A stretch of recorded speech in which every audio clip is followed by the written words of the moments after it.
Welcome back. The livestock sector, apart from being a revenue source for the Conservancy, also serves to help local pastoralists and the wildlife. To remove the livestock from PAJETA today, we wouldn't get more tourists coming to PAJETA.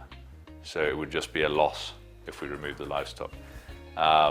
Sure, if we just had a livestock operation without wildlife, we would make more money. We know that to be the case, but it's okay.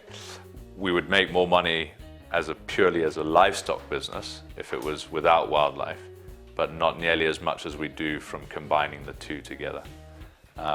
Tourism here brings in the lion's share of our revenue, and that is why when our cattle get killed by a lion, it doesn't make us feel very bad, because we know that those lions play an important role.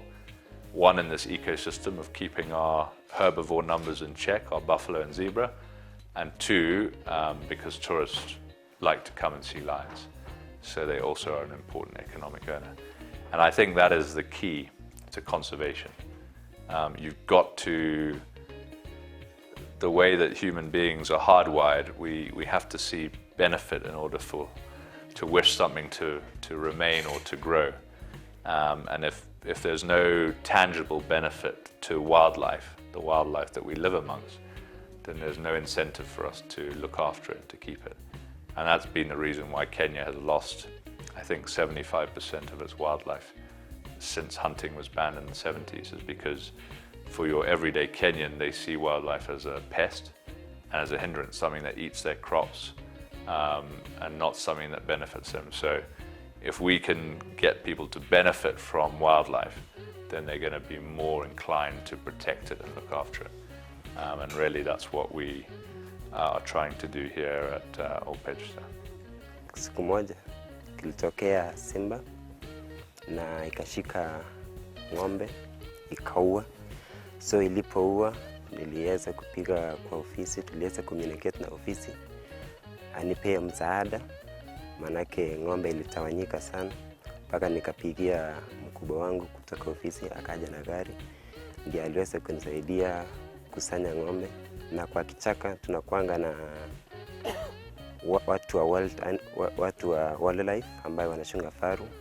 That is the priority. Hapo ikiharibikanga wanga tuna communicate nao before office. Ng'ombe inapostuka, kwanza unajiona mahali upo, mahali mnyama ako, unaona mahali unaweza kimbilia kwa hatari ambayo inaweza kuwa kama simba inaposhika ng'ombe, unaweza kimbia mahali na kimbia iko ndovu, so ndovu naye anaweza kuweza kuua. So inapostuka unajiona mahali uko kwanza, alafu unakimbia kwa mbogani, zaidi tunakimbia mbogani, mahali unaweza ona mbali. At the same time, new conservation philosophies concerning community participation in wildlife management are proving to be problematic to implement. An analysis of alternative strategies for resolving these conflicts and enhancing sustainable rural livelihoods through integrated livestock and wildlife management concludes that revenue and resource sharing may mitigate the cost of living alongside national parks, but are unlikely to compensate for loss of access to resources or provide sufficient incentives for wildlife and habitat conservation outside national parks. Commercial ranching, tourism require large areas and, therefore, tend to benefit wealthier individuals rather than the resource-poor farmers. Whilst privatization of wildlife and land may resolve some conflicting interest, there is no evidence that will enhance rural livelihoods for most community members. Yeah, so PAJETA has quite a few different communities around its boundary, and they're quite different. You've got, in the southern areas, you have more settled people who, small acreage subsistence farmers, normally growing maize, some dairy. And then in the north, it's more pastoralist families who tend to be a bit more nomadic, but tend to be keeping livestock, goats, sheep, and cattle. PAJETA has a community development department, and that basically works to try and improve the livelihoods of the people who live around our boundaries and to empower them. in order to live better lives and to try and find solutions to some of the problems that they face on a day-to-day level. So we try and go out there, see what the problems are, get their opinions on them, and then see if there's ways that we can help, but without just giving stuff to people. So a lot of the work we do is focused on education, healthcare, but also agricultural extension work, giving farmers access to artificial insemination at reduced prices, better genetics, better farming techniques, better water catchment techniques, energy saving GECOs, that kind of thing. So the department is set up and it has a full team who operate in those areas.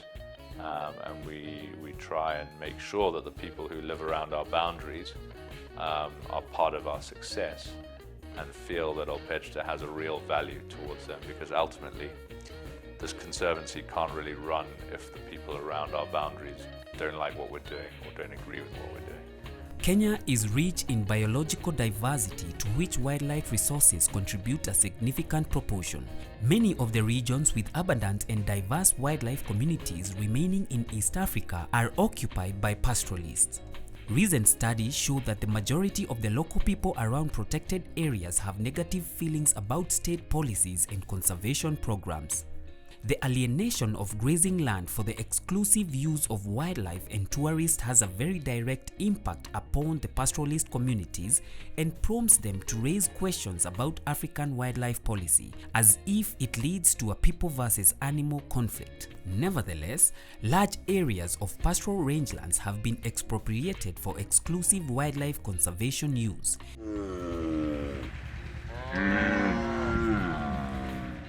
This has commonly been justified by the argument that pastoralists overstock their range while wild animals are seen as existing in harmony with the surroundings.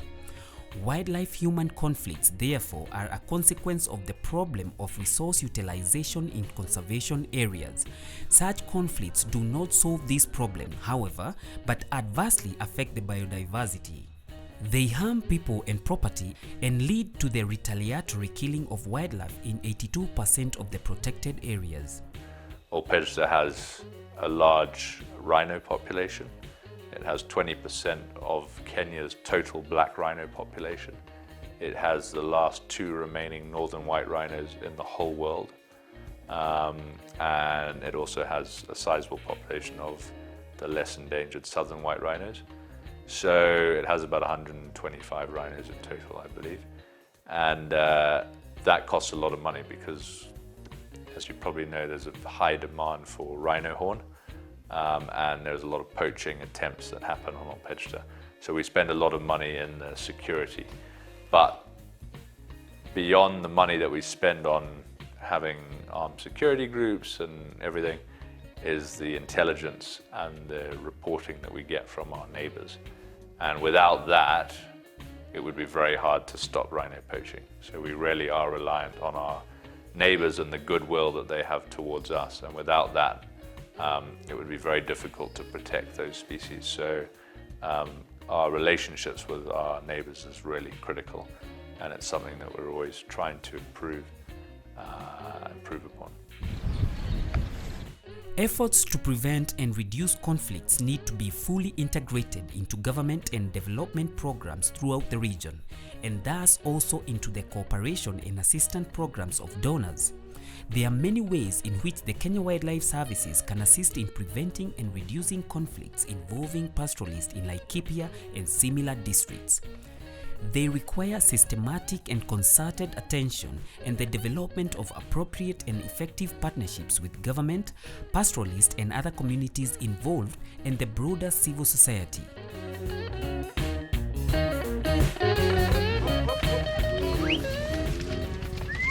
Thank you for watching Beef Farming.